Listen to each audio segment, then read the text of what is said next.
ओम नमो शिवाय भक्तों। आज हम अमरनाथ की यात्रा की कथा लेकर आए हैं। क्यों? जो भी इस अमर कथा को सुन लेता है वह अमर हो जाता है।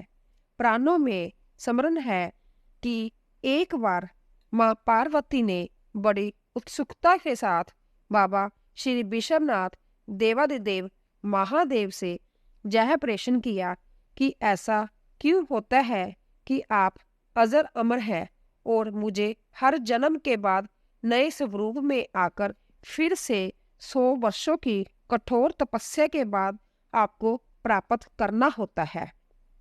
जब मुझे आपको ही प्राप्त करना है तो फिर मेरी यह तपस्या क्यों, मेरी इतनी कठोर परीक्षा क्यों?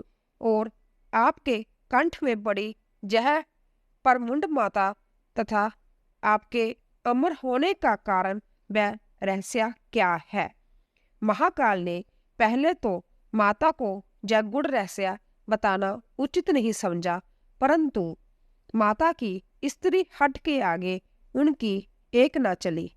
तब महादेव शिव को माँ पार्वती को अपनी साधना की अमर कथा, जिसे हम अमर तत्व की कथा के रूप में जानते हैं, इसी परम पावन अमरनाथ की गुफा में कही।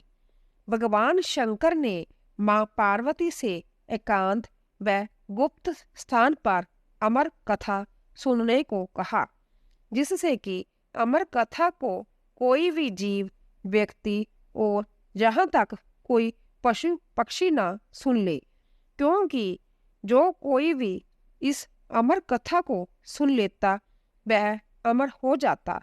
इस कारण शिव जी महापार्वती को लेकर किसी गुप्त स्थान की ओर चल पड़े। सबसे पहले भगवान भोले ने अपनी सवारी नंदी को पहलगाम पर छोड़ दिया। इसीलिए बाबा अमरनाथ की यात्रा पहलगाम से शुरू करने का तात्पर्य हो जा बोध होता है। आगे चलने पर शिवजी ने अपनी जटाओं में चंद्रमा को चंदनवाड़ी में अलग कर दिया और गंगा जी को पंचतरणी में और कंठाभूषण सर्पों को शेषनाग पर छोड़ दिया। इस प्रकार इस पड़ाव का नाम शेषनाग पड़ा। आगे की यात्रा में अगला पड़ाव गणेश टाप पड़ता है। इस स्थान पर बाबा ने अपने पुत्र गणेश को भी छोड़ दिया था, जिसको महागुणक का पर्वत भी कहा जाता है। पिस्सू घाटी में पिस्सू नामक कीड़े को भी त्याग दिया।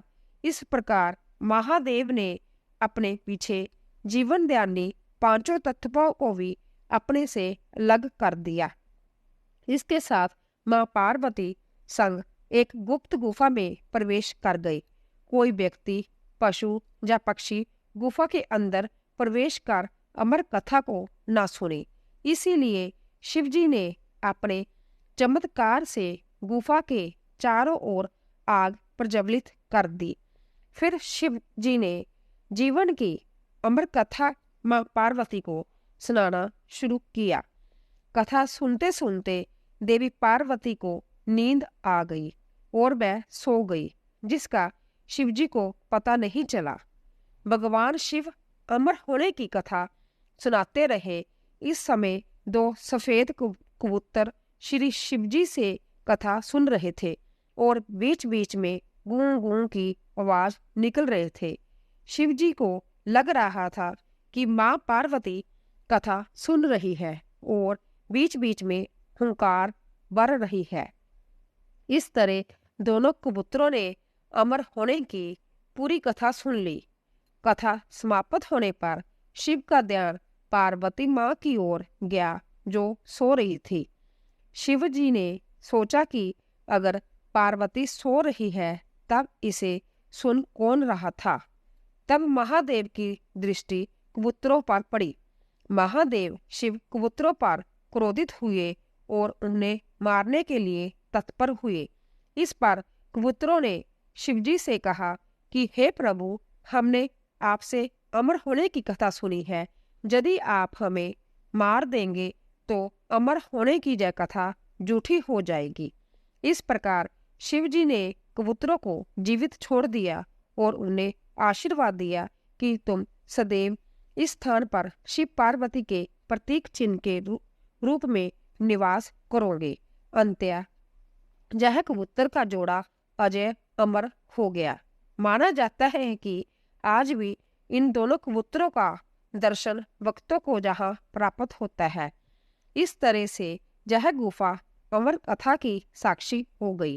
वह इसका नाम अमरनाथ गुफा पड़ा, जहाँ गुफा के अंदर भगवान शंकर बर्फ के निर्मित शिवलिंग के रूप में विराजमान है।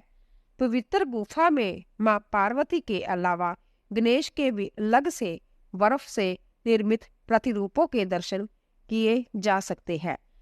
इस पवित्र गुफा की खोज के बारे में पुराणों में भी एक कथा प्रचलित है कि एक बार एक गडरिये को एक साधु मिला, जिसने उस गडरिये को कोयले से भरी एक बोरी दी, जिसे गडरिया अपने कंधे पर लाद कर अपने घर को चल दिया। घर आकर उसने बोरी खोली तो वह आश्चर्यचकित हुआ, क्योंकि कोयले की बोरी अब सोने के सिक्कों की हो चुकी थी। इसके बाद वह गडरिया साधु से मिलने व धन्यवाद देने के लिए उसी स्थान पर गया जहां पर साधु से मिला था, परंतु वहां उसे साधु नहीं मिला, बल्कि उसे ठीक उसी जगह एक गुफा दिखाई दी। गडरिया जैसे ही उस गुफा के अंदर गया तो उसने देखा कि भगवान बोले शंकर बर्फ के बने शिवलिंग के आकार में स्थापित थे।